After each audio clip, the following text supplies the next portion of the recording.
Hello and welcome back to Pros and Content. My name is Ellen Schwartz. I am your host, and I'm excited to be joined today by Kevin Indig. Kevin's former roles include Shopify, where you were head of SEO. Might not be the exact title, but that's what you were doing. That's my understanding. And now you're advising customers. You've got some private equity, venture capital, big enterprises like Snapchat, and you're advising them on growth. So, hi, Kevin. Welcome to the show. Hey, Ellen, thanks for having me. It's great to be on. Absolutely. It's exciting to have you. I've been following you on LinkedIn for a while, invited you because you had some super great things to say about how you can connect SEO to growth. So I'm excited to dig into that. Real quick, wanted to plug that you've launched a new podcast as well, talking a lot about all of these things and how marketers can be successful in these changing times. You're launching that with Eli Schwartz, not to be confused with me, Ellen Schwartz. So anything you wanted to say really quickly about that podcast? Yeah, thanks for allowing me to plug that. So podcast is called Contrarian Marketing. And Eli and I, we take opposing views on topics that are currently hot, topics du jour. And our goal is really to just help the listeners find ideas that they might not be thinking about. So it's a fun dynamic between Eli and I, and we try to like really cover all aspects of things that are currently going on and are impacting marketing. Love it. I'm excited to listen. And I just wanted to then, so preempting any of the listeners for this particular episode, we are going to dig into SEO, but anyone who is tempted to skip this, trying to say it's like, well, that's not my role. That's not what I do. I have a great colleague who does this. I would encourage you to stand by. So even though SEO might not be exactly in your role, we're of the opinion that all of these pieces need to fit together. You really need to understand that it's all something that should be leading to growth. So even though it might not be exactly what you focus on, you might think that you want to skip it. I encourage you to stick around. So with that, Kevin, I just wanted to set this stage. So similar to what I just said, you very much believe that SEO needs to be broken out of its silo. It needs to play nicely with the entire funnel. It should be really fueling organic growth. Do you want to expand on that? Yeah, absolutely. So SEO is a funny marketing channel, right? It's obviously based on Google, right? It's unpaid search results.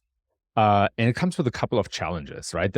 In essence, the main challenge is that as SEOs, we really just give recommendations, right? If you think about what we do, what our output is, it's really recommendations for other teams, typically for writers, content creators, engineers, designers, data scientists.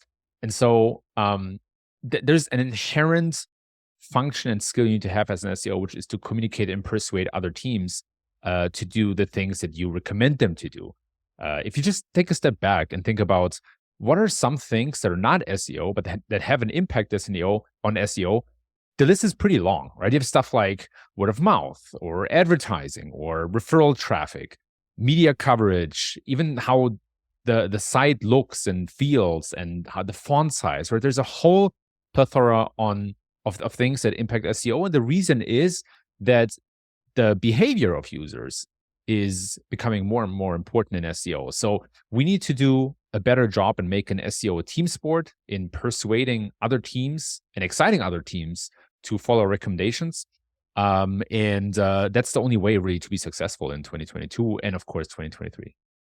Yeah, looking ahead. So by the time this post airs, we'll be solidly into 2023 as people begin to plan their years. SEO needs to be a piece of that. And I think I like what you said too. It needs to be something that it is more connected to the other teams than you initially assume. I think anyone who's not as familiar with SEO assumes that you have to go back and rewrite 3 of your blogs so that they rank a little bit better.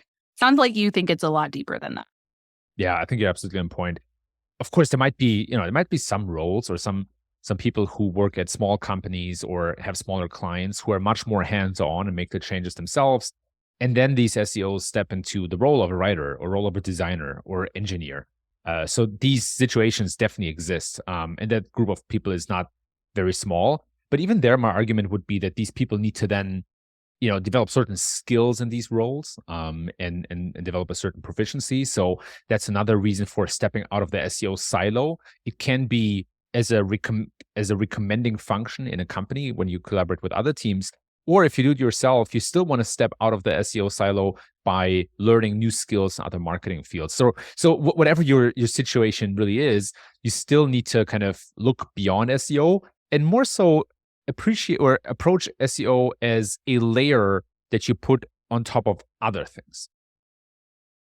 I like that specifically. I think that's a really good way to look at anybody's role within a marketing function is you can't do only SEO and expect to see big mega results at the end of it. You can't only do a solid email campaign. You can't only do this. You need it to all work together. It needs to be, like you said, that layered approach.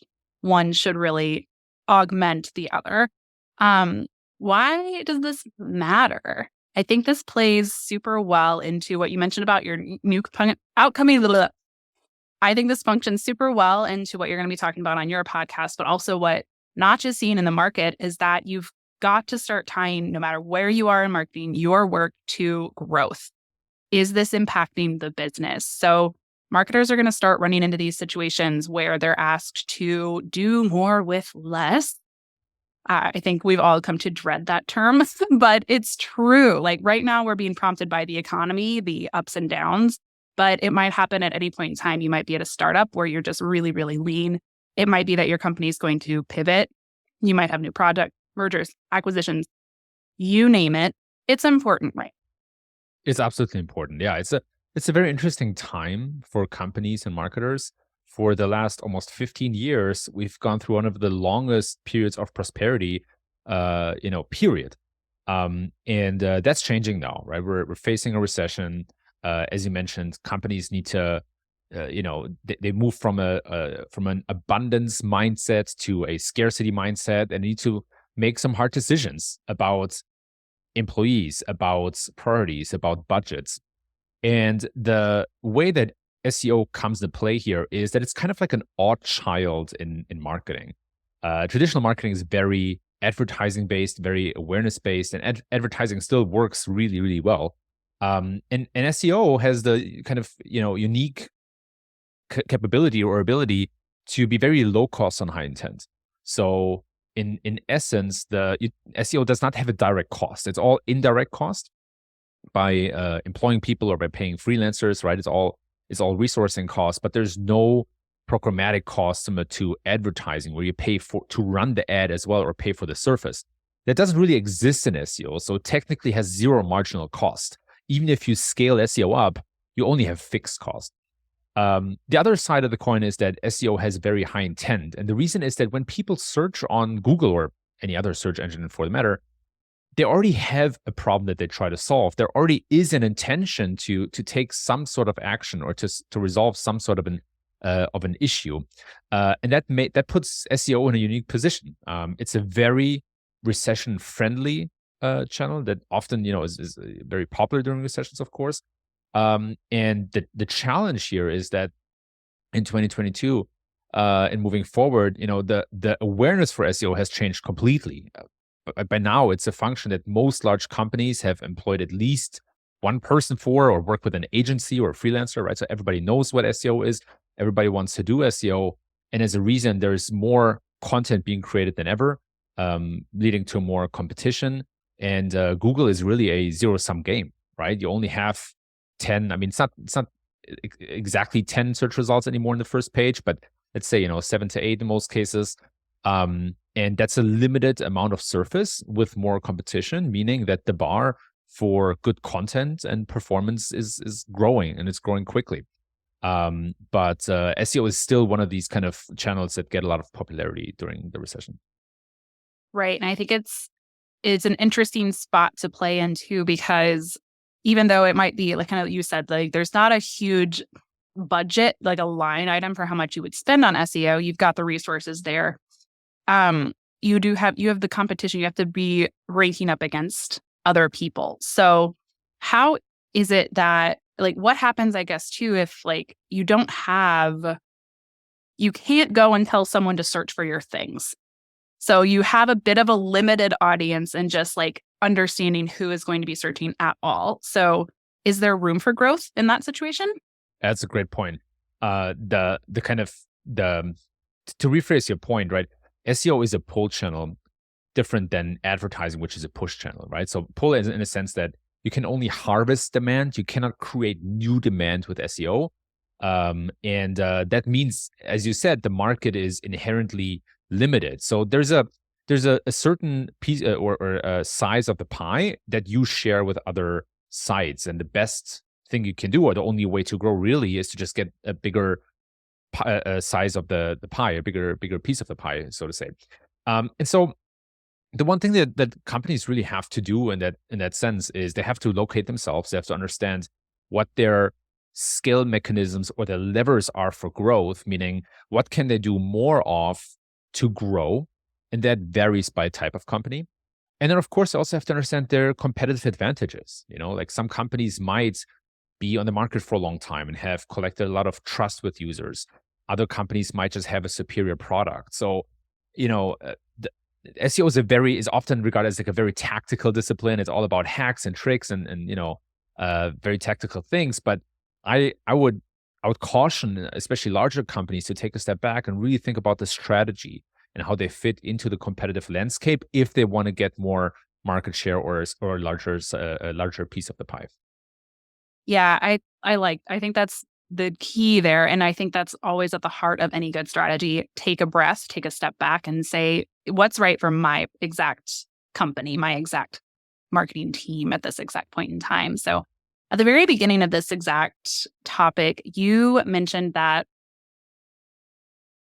hang on, I lost my train of thought. No worries. At the very beginning of this conversation, you basically mentioned that SEO is high intent, that someone has been searching for the problem you solve, possibly for a long time. And so I'm curious where that for you places SEO in the kind of the acquisition journey of a customer. Does that put them really high funnel? I think someone in SEO understands that SEO is not as high funnel as someone who's not in SEO thinks it is. Yeah, that's a really good point. Because I think generally we all agree that SEO is relatively high up the funnel. And it can get relatively, bottom of the funnel. So I think SEO can be present at all stages of the user journey. We often think of it as like a very top of the funnel type of channel, but I would want to paint a slightly different view.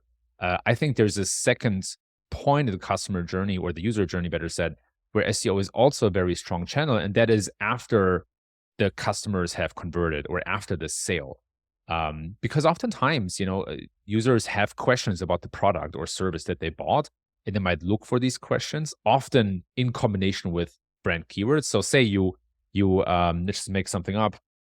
You say you bought a book, right? And in the book, there's a concept. You read the book, you kind of understand the concept, but you have a couple of questions. So you might go to Google and search for these questions about that specific concept. Now, Google is very good in understanding that this concept relates to a certain book, especially if it's a unique concept, of course. In the same vein, if you search for a product or a brand, Google immediately knows, okay, you search for that brand, this is the website, so we're going to prioritize results from that specific website. But what's often missed in SEO is to go out and see what are the brand keywords that users are looking for, and do we really appear at the very top, or is it maybe a different site? So this idea of optimizing content for, or creating content for the post-purchase world and answering all user questions is one that is often forgotten. And it's almost a kind of like customer service you can provide, or customer retention you can play into. And I think that leans itself too into the high intent. If you've got someone searching for your product plus a keyword, they do want to see your product. They're already somewhat bought into you as a company. So making sure that you're serving that high intention as much when you're creating the content. Absolutely. It's so critical. I'm not going to name the company, but I recently had a terrible customer experience. I'm still upset by it, to be completely honest. And so I like to write, and so I wrote a letter. I wrote an angry letter. Oh no! That should have been it's an email, and I looked for where can I complain at this company, and there was just no way for me. There was no surface to go to, and the first surface that Google showed was Better Business Bureau or Yelp reviews and stuff. So Now I'm making this public at a point that the company has no influence over. I would have preferred to actually share that with the company directly, but because they haven't created any, like a landing page for customer complaints, now I'm bringing that to the public, and I'm bringing it to a place where they cannot really, they have no kind of control over the conversation and how it appears. So that's Sure. maybe just one example of something that is often missed, but that has a huge impact on the company.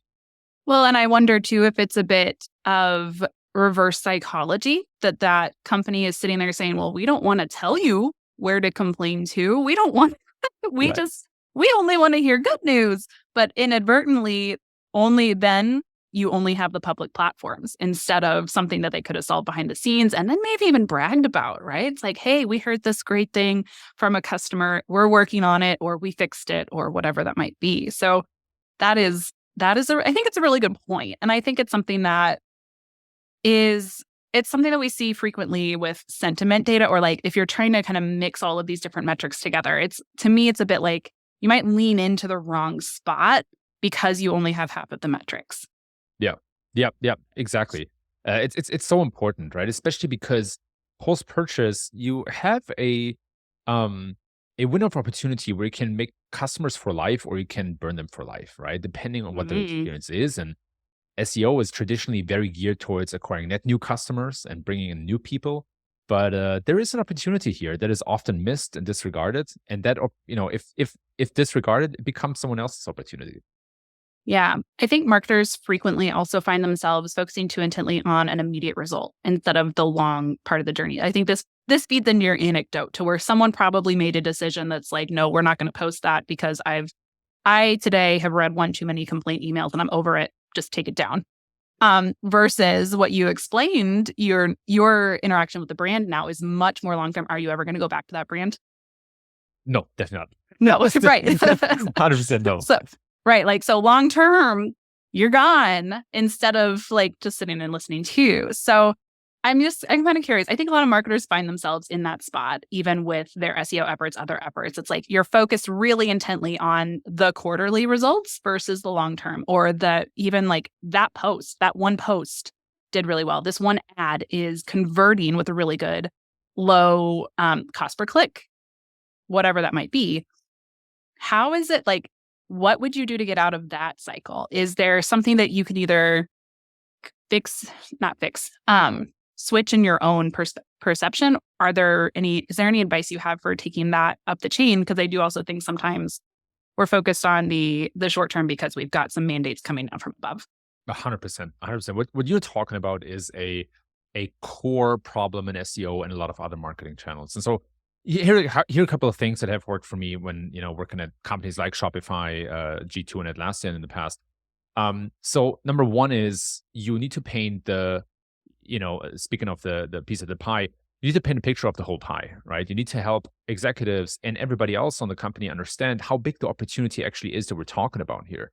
And this is already one of the biggest mistakes that I see SEOs make is they get lost in these tactical conversations and recommendations while completely forgetting to help people understand, where does the road go? What's the destination here? What is the opportunity size that we've been talking about? Because I would argue that lots of executives are more than happy to invest in a huge opportunity, but they're not made aware of it, and they often don't see it. So that's number one. Number two is, of course, you need to have a very strong strategy and a really good plan. And that involves priorities and making an assumption of what the impact of the things you're doing probably is. Now, the reality is that in SEO, where you have a very slow feedback loop, right, a long lead time until you see results, um, it's a bit trickier because you make educated guesses. However, most executives don't look for a promise. They just want to know and they want to see that there is an underlying logic that is robust, that there are arguments that make sense, and that there's data that supports the arguments. So a lot of the challenges that we see, a lot of the, the quarterly results driven focus can be mitigated by showing people that there is a long-term plan, there is a big long-term opportunity, and how to go to town. And that's what I've seen works really well, even in large companies that move relatively slow. Yeah, and I think that it's good advice for anyone trying to convince anyone of anything to a certain extent. Speak their language, understand what they are focused on. Can you ladder it up to their priorities? And I think most of the time that's a business metric. So if you're doing SEO, like I think, I don't know, let me ask you this, like how easy would you say it is to tie SEO to a pipeline? Like is it easy or not?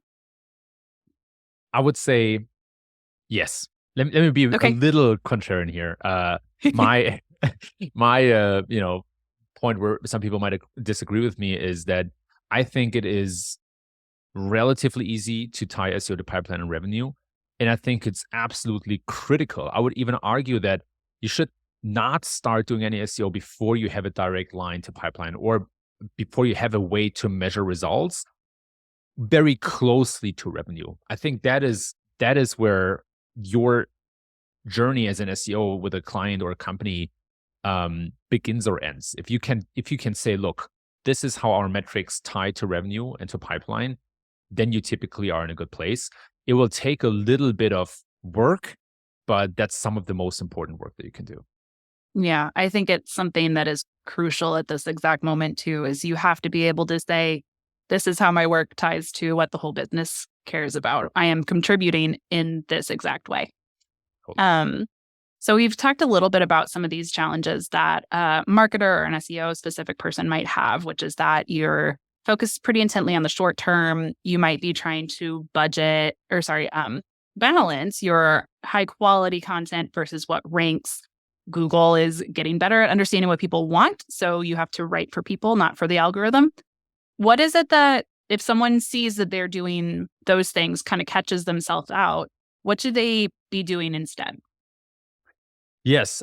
So like one kind of really important thing is to just understand kind of like where your audience is coming from and what you want, what you want them to do next. And so I'm saying that, I mean, as marketers, we always want to think about our audience and who we're talking to, but especially in SEO, it's so critical to add a layer of understanding to your content that's that kind of that relates to what the next best step is that your audience would want to do. The reason I'm saying that is because I see that a lot of times we create some content, we get some traffic, and then we kind of have this radical approach to adding calls to action everywhere and expecting users to sign up right on the spot wherever they are. But the reality is that users are on a journey that might not always be linear. Like a lot of times these journeys are messy. I mean, just look at the behavior outside of the SEO world or outside of the online world. You go to a store and all of a sudden you walk by a pair of shoes that you're like, oh, I've been thinking about these shoes for a long time. But you didn't just go, straight to the store for these shoes. You might have been out there to buy something else. So customer journeys and buyer journeys are messy by nature. However, a lot of times we just try to, to hold up signs of like buy now everywhere in the store. And I'm talking about, of course, the online experience right now. Sure. And what we want to do instead is we want to build conviction. We want to create an opinion about what this journey should look like ideally, and then serve a suitable next step. And what I mean by that is when people, for example, come to a blog article that is about how to do X, you might not want to immediately push them to sign up for your product. You might want to take them to maybe another article that makes sense, or to offer them to sign up for a newsletter where they get more information, or a webinar. So my point here is that there's a difference between soft and hard conversions. And as marketers, especially as SEOs, we're very inclined towards hard conversions everywhere. And I want to challenge people to think more about what good soft conversions could be, to make sure that our audience has all the information they need and they had some time to build trust with our brand. Yeah. So can you explain really quickly? I haven't heard the term soft conversion, even though I think I know what it means, but kind of just what does that look like? I'll say what I wonder after you answer. Sure. So generally a hard conversion would be a hard sell, right? Like do this now, sign up now, pay for the product, fill out a contact form. And a soft conversion is a smaller commitment that does not take a lot of cost from, or a lot of, a high price from the customer. And that could be something like click through to this other blog article, or sign up for a newsletter that is free and, we send it out maybe once a month or something, or sign up for this webinar, which is free. So it's low friction ways to keep customers tied to your brand and to your experience, and nurture them over time. And then, you might be able to nurture them to a point at which they're ready to convert. And that's when you can give them a hard call to action, or tell them, okay, now we'd like you to sign up for something. But I think, marketers or modern marketers like to jump the gun very quickly and think about direct response everywhere and direct call to actions, Mhm. while there might be a way to just make smaller commitments with your audience and nurture them over time. Yes. So, okay. Glad that that's exactly what I was thinking it was. So I am glad that that lines up. And I want to just add that I think that last bit that you said, we've been trying to get people to just buy off of our content, is because that's what we've been able to measure. We've been able to see the source, and we've been able to see like that referral page to a demo. So it's like a proxy metric to try to prove what's actually working. And what we need to start doing is looking at that entire journey. Like, there's going to be content that's working for you that is lending what you just said. So it's like, are you engaging your audience across this journey versus just looking at them as a price point? But understanding what we call them high value actions at Notch. It's like, there's something to here in the middle that's saying, I'm interested. It's not this like straight up, teacher's pet, raising your hand and waving it in your face, but it's something that says, this was valuable. And I want to come back. I want some more of this. I'm ready to kind of keep going down this journey with you. So at Notch, we're able to see that entire pathway. It's helpful for us to be able to say, like, let's identify, like, for me, it's these podcasts. So we've got like a high value action set up in our journeys. I can see if a podcast winds up anywhere before someone converts. So it's helpful for me kind of knowing that this podcast is not going to encourage anyone to just suddenly take up and buy an entire contract with Notch, but I've influenced it. I've garnered some trust. I've garnered some sort of engagement with our audience. So I like that a lot. I think, do you feel like that's what I just said is even accurate? It's Let's very start accurate. No, 100%. I think it goes back to a core problem of our time, as marketers. And I just want to say, like, I come from the Silicon Valley school of marketing, which we often call growth, and it's a very measured approach. It's very, very data driven, very, very much of the mindset of like everything must be measured or it can't be managed. And while I agree with that, we're also in a time where, that a lot of that measuring is going away, right? Like, look at what happened with companies like Facebook and YouTube and Snapchat after Apple released its Apple tracking transparency. So there is a cliff where we're going to lose a lot of data that might have already happened, to be super, to be super measured and marketing driven, and numbers driven. And so what we have to do, is we're moving more towards a version where we might not be able to measure direct responses simply because the infrastructure is breaking away, but we still have an opportunity to ask customers after they sign up, or leads, or after they bought, hey, how did you find us? What made you buy from us? What's going on? So there is a shift from metrics that we can measure in real time to lagging metrics that come from conversations with our customers, and have a taste of like old school marketing, right? With market research and these things that we did maybe, before Google, Facebook, etc. And that's a big challenge right now. And it goes back to what you said before, Ellen, where, like attribution it's a very juicy drug where it's very exciting to be able to see, the same day, oh wow, we just spent $50, we got $1,000 back. That's amazing.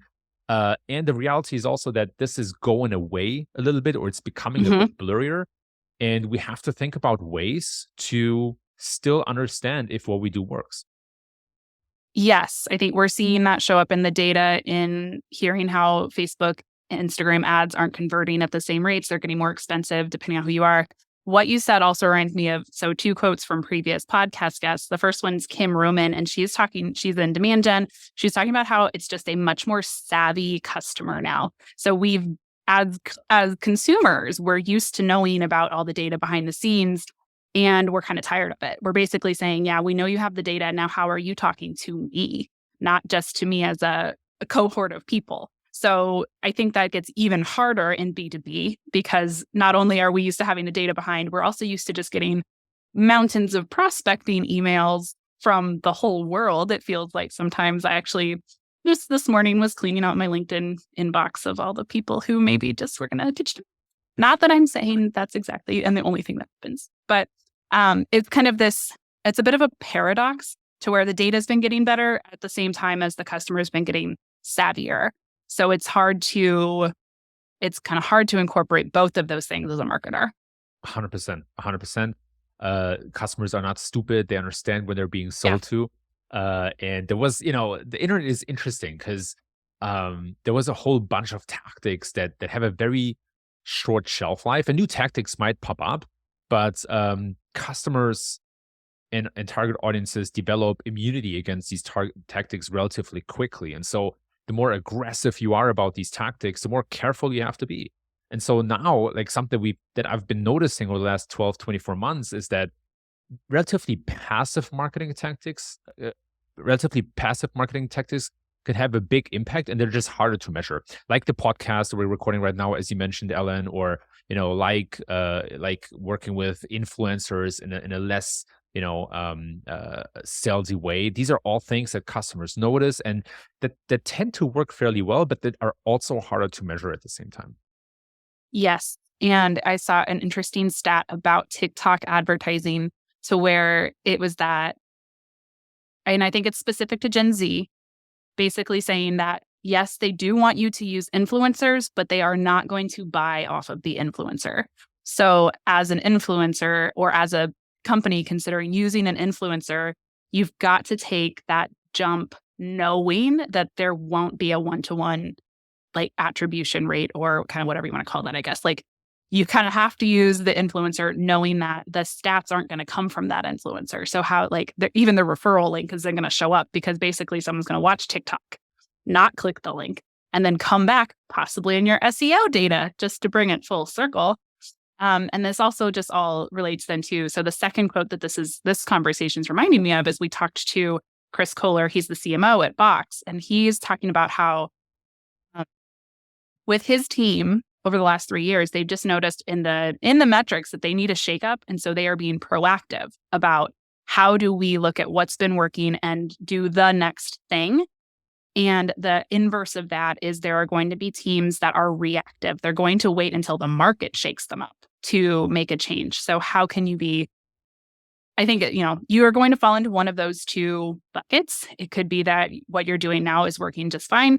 You can wait and you can be reactive. But I think it's something that you can control a little bit more if you're constantly looking back to say, what's working, what's driving revenue? Is there some budget here for us to go explore the newest thing to get us into new markets or in front of the right audience? So it's been a wild ride. It is a wild ride, yeah. And I think part of this is also thinking about how you get attention, and then once you have the attention, what do you do with that? And I would say SEO falls kind of in the ladder, like what to do with the attention. And I see a lot of missing creativity, to be honest, right? Like I think a lot of times people think that as soon as visitors or people come to the website, they're automatically going to be interested or whatever. But it's the same thing as and think about like over the top advertising, right? Ads on Hulu, for example. Just because you get attention, it doesn't mean that customers will automatically convert. There's a journey. There are multiple touch points with brands, and the best brands understand how to harvest that attention, but then keep customers tied to their brand and help them move faster along the journey of awareness or attention to conversion. But as I mentioned before, these journeys are messy, and SEO can be one way to just be present across all of these different touch points of the journey. But as marketers, we shouldn't expect for people to come to the door and immediately buy $1,000 handbag or whatever. They need time. They need time to evaluate, to compare, to think about it. And SEO is a channel to help people out when they're ready. Yeah, I think in the digital world, what a good campaign does is consider if it's hugely successful, what are you going to do next with that audience? So we have a really great blog post at Notch. It's just, I think it's called What to Do When Your KPIs Don't Match. But within that, is this idea of the next best audience action and then the next best action. So I'm trying to keep them separate because I know those are like basically the same thing. And that's kind of the point. So the next best action is what would behoove your company. So like, you want to get them kind of like you were talking about. It looks like spaghetti, but you want to at least try to guide them on the right strand of spaghetti through that plate. And then there's the next best audience action, which is what the audience will actually do. So ideally, those would be the same, but you need to understand what that journey looks like. But I think to your point, you need to have that journey, like kind of what is your ideal journey mapped out? So if you know that you need to nurture a customer from when they first land off of an SEO post, it's to say, here's this one and then this one, like we think we're going to recommend this content to you. We're going to make sure you get an email subscription, whatever that might be. How do you think that the customer behavior plays into that? Yeah, it's a good question. And the customer behavior depends a lot on the topic and the type of business we're talking about. So in e-commerce or in online retail, the behavior is often relatively straightforward. When customers, they look at a product, they maybe compare price, they evaluate the feature set of the product, and then they take an action. And that's one of the reasons for why SEO and e-commerce is actually very big, right? It's because it's such a straightforward set of actions that users take. In other verticals, it's much more complicated, say in enterprise software or even sometimes in software as a service. So user behavior matters as in so far that there's a user behavior on the site, but then there's also user behavior in the search results. And one very strong signal you can send to Google is when people search your brand in combination with a generic term. At Shopify, for example, a very common search on Google was Shopify business name generator. So our customers strongly connected the brand of Shopify with the term business name generator because we have a very good product for free. And that was an incredibly strong signal for Google, which makes a lot of sense, right? Like if Google can see, people are searching, for brand in combination with a product, then that must mean that the product, has a certain quality. It is difficult as a company to drive those brand combination searches. There are companies in the past that have tried even, TV ads where they said, search for us on Google, type in, blah, blah, blah, and these other terms. But this is much more a lagging indicator that is the result of lots of other things, like a good product experience, good content experience, and then strong brand awareness. Very cool. I like that. Again, I don't necessarily have a strong background in SEO, but I see how that all would show the culmination of your efforts previously. If you've worked really hard on your brand identity with that certain, let's say, feature, that means it's like, okay, I guess it's a way of even loosely tracking brand affinity to say, or like brand recall to say that I might be looking for this particular solution, e-commerce, for example. So if you started to see Shopify e-commerce pulling up, you know that you've at least achieved something with your content and your brand. Super cool. Yeah, 100%. And this is how we tie it back to something that we talked about at the beginning, right? That SEO does not live in a silo. It's impacted by lots of things that happen in the company. And that's why it's so important for SEOs to be loud and to make people aware of that, even if you can't perfectly measure it. Kevin, you're basically doing my job for me, and I appreciate that 100%. It's a team sport.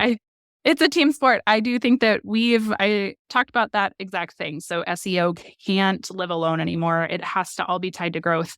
And it can be, I think, is what we've established here. There are ways that you can think smartly about these SEO tactics and how to measure it and how to prove that it's working. So thank you so much, Kevin. I appreciate it. I appreciate your time here. Anything you wanted to say right as we sign off? I do like to ask, just one would be like, what would you hope listeners take away from this conversation, the TLDR? Yeah, thanks, Alum. Thanks for having me. This has been a great conversation, a lot of fun. And I would say the TLDR is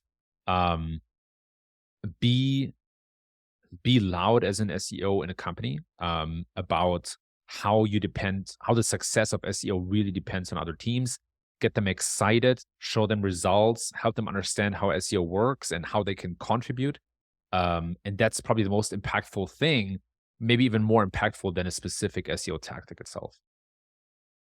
I love that. Thank you very, very much again for joining us. Don't forget, listeners, Kevin also has his brand new podcast out with Eli Schwartz, not to be confused with me, your wonderful host, Ellen Schwartz. I appreciate anybody who's taken the time to listen and hope you will follow Kevin on LinkedIn. And we'll hope you listen to the next episode too. Thank you, Kevin. Thanks so much, Ellen. And then I guess you're going to have to hit stop. All right. Hit stop. I feel so useless without my control board. Are